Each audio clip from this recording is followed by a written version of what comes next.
Glad to be here. There's an important topic, an important issue of our day is what's happening in our southern border. You know, we're here in the city of Utica today, but across this district from Utica to Syracuse, we actually have a very proud tradition of welcoming immigrants to this community. If you go back, Italian and Irish immigrants, and from many other countries for a long period of time. And more recently, we have welcomed refugees into our community that have become a rich and vibrant part of everything that's great about Central New York and the Mohawk Valley. These are folks from Somalia and Iraq and many other places. And that's just part of who we are as a community. But in September of this year, I had the opportunity to go visit our southern border. What I saw can only be described as anarchy. I say that as seriously as I can to convey the streaming of mostly unaccompanied males in their late teens, early to mid-20s, coming across our border. I stopped and spoke with several of them with the Border Patrol translating. The group that I spoke with were all from Venezuela. All of them were military-age men. Several of them said that they had been serving in the Venezuelan military, and because of the low pay, they decided that they would try their luck in America. These are not asylum seekers.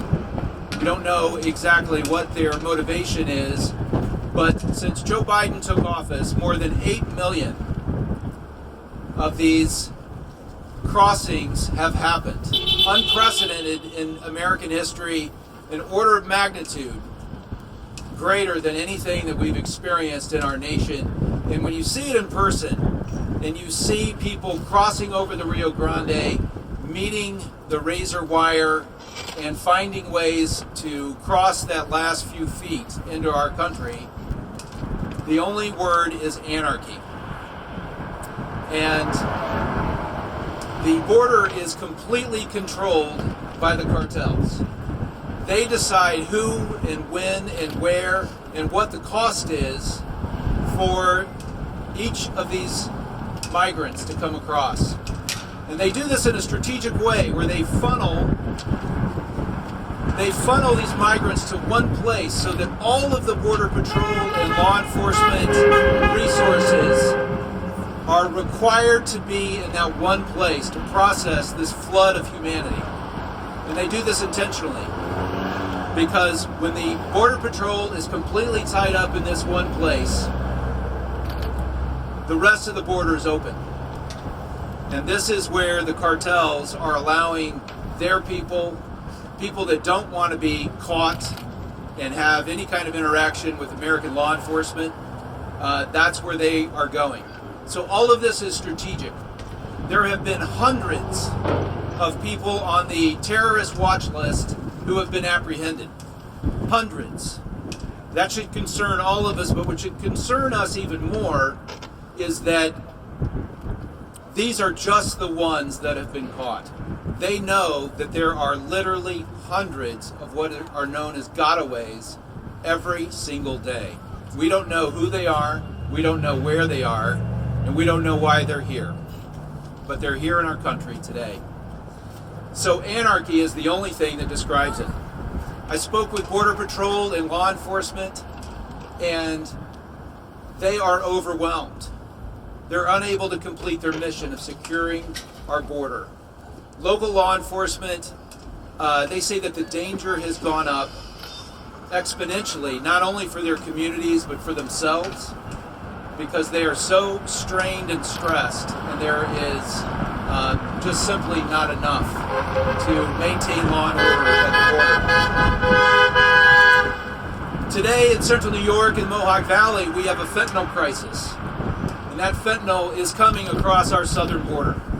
And it's coming because the Biden administration refuses to close the border and to do its constitutional obligation. In fact, New York City itself is in crisis. Mayor Adams, famous for the policies of a progressive city, says that the migrant crisis overwhelming New York City will make it unlivable and will destroy the city. This is from a progressive mayor of a progressive city trying to deal with the crisis created by this open border. Our governor has redirected $2.3 billion out of her budget.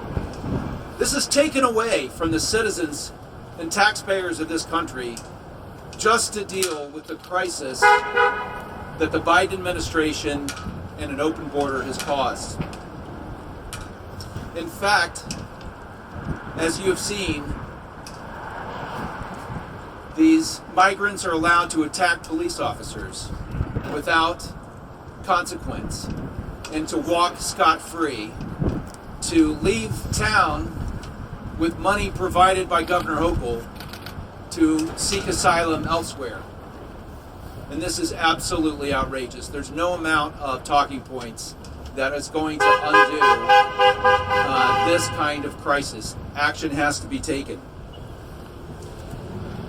The fact is, the Republican House, the Republican members of the House of Representatives have taken action. And they passed the Border Act, H.R. 2, all the way back in May, 9 months ago. The Border Act is humane and it's effective. It would effectively secure the border, which is what the American people want. It's what the American people expect our leaders to do. And that bill has sat in Chuck Schumer's Senate for 9 months with no action whatsoever. No negotiation. No crisis in the Senate around the border until this past week. The Senate bill, as it's offered most recently, is laughable. They're trying to gaslight the American public into believing that this was a solution of some kind. And yet it calls for codifying in law, allowing 5,000 migrants per day to cross into our country. 5,000 is not a fix, it's a crisis. If you just go back to the Obama administration, they believed 1,000 migrants a day was a crisis when Obama was in office. But when Joe Biden and Chuck Schumer are in charge, 5,000 a day is a fix. This is absurd. Mr. President, you must close the border now. Yes. You have the ability to do that. It is your constitutional obligation. Order now. The president picked up his pen and celebrated, famously, or infamously, I would say, canceling the Remain in Mexico policy that was effective. And now he can pick up the pen and he can reinstate Remain in Mexico. Most estimates are that this would reduce the flow of illegal immigration into our country by 70%, just with the stroke of a pen. Madam Governor, protect our cops. Yep. Quit housing migrants in our schools. And don't export the progressive disasters that you've created and helped create in New York City to our community in central New York and the Mohawk Valley. It is time for the administration and the Senate to come to the table and enact the will of the American people.